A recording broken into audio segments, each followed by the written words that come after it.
All right, after a year of collapses, it seems cryptocurrencies' future is in the balance. But do we even know what it is? Don't be ashamed if you're at home going, I don't even know what crypto is. That is why we brought on David Sacco. He's an expert to find out what this means to the average person. He's at the University of New Haven, and he's going to give us the 101 so we don't feel so, what, when we talk about this. Exactly. Thank you for being here. My pleasure. All right, so let's talk about what currency is, first of all. So the economic definition of a currency is something that stores value, something that we use as an accounting measure, and something that we use as a medium of exchange. Like the American dollar. Exactly. Okay. And cryptocurrency really only does one of those, which is a store of value, but it doesn't do it very well because it's a volatile asset, right? The price moves around quite a bit. So I think cryptocurrencies are kind of misnamed in that we're not really close to using them in the way people use currencies around the world in different countries.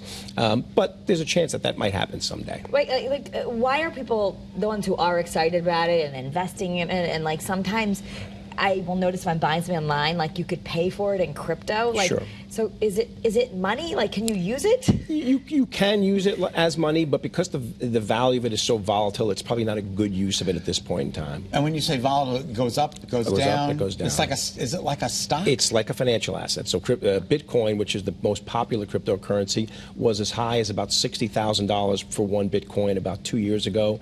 It got as low as $16,000 a few months ago, and now it's back up at $27,000. So it's very volatile. So if you invested $60,000 and it's down to 27, that's not a good investment. Definitely not. So the people who got in very early, and you heard these crypto billionaires, Sure. That's because they bought one and it became worth $60,000 or something. Exactly. Okay. So, I mean, do you ever foresee crypto replacing a national currency or national currencies around the world? And would there be any advantage to that to the average person? So in a country like the U.S., where we have a very stable economy and a very stable currency, I can't see that happening, certainly in the near to intermediate future. But if you think about other countries around the world that have less stable currencies, where the value fluctuates, and that impacts people's lives, it is possible. So there are some countries who are trying to incorporate things like Bitcoin, countries like El Salvador, but typically it's because they don't have stable currencies or economies as we do in the U.S. Is it a physical thing?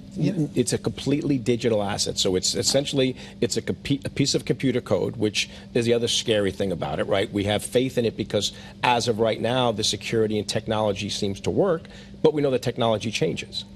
So isn't it also a black market thing because it's not tracked? It started out that way, where people were, it filled a void where people were trying to sort of have something that they can use that governments couldn't track.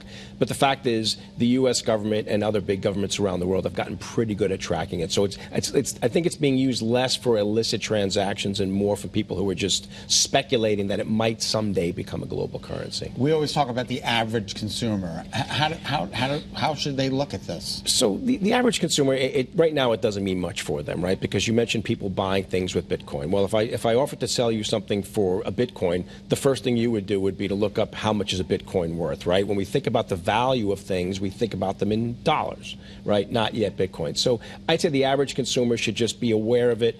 If you decide you want to speculate in it, put a small enough amount of money that if you lose it all, you won't care about it, right? And the chance that there's some upside in the future. But most average consumers should probably stay away from it for now. So how do you even buy a Bitcoin? Let's say you're like, I want to put $500 in Bitcoin. Can you even do that? Can you put a small amount? And how would you buy it? So there are these various electronic platforms, things like Coinbase and some of these other electronic brokerages.